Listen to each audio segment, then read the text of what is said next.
Hello, this is Dr. Mark with drmarkcounseling.com.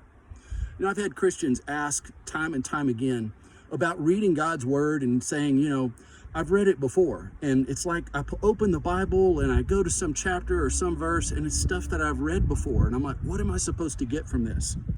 When I was a young man back in the 1990s, I worked for a public utility company in a small town in East Texas. Our storefront was right across the street from our bank. And one evening, a thunderstorm rolled in, it was raining real hard, and the ladies in the office needed to take the deposit across the street to the bank. All of them were dreading going.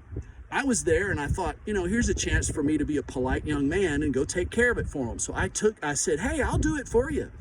They were so thankful. They gave me the bag. They said, hey, just go to the commercial teller, hand her this bag, and she'll handle all the rest.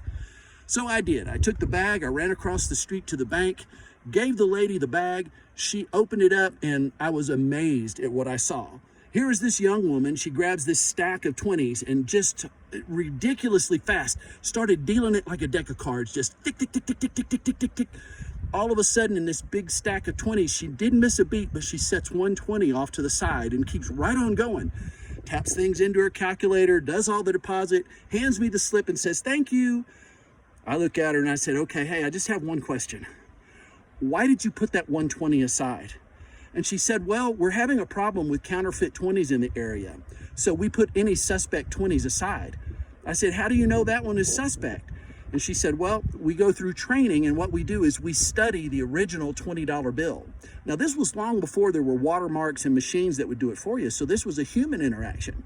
She said, we study the original 20 and we know it so well that we can tell just by the feel that something's not right about a particular bill. We'll set it aside and have it analyzed to make sure it's not a counterfeit. Guys, being in the Word is the same way. You have to be in the Word. You have to know the original so you don't fall for the counterfeit. The counterfeit can be bad theology. It can be that televangelist where something just doesn't sit right, but you can't really understand why. It could be you get sucked into a cult. It could be any of those things. And the only way to make sure you don't fall for Satan's counterfeit, you got to know the original. And the original is God's Word. This is Dr. Mark with Dr. Mark Counseling, wishing you spiritual and mental health.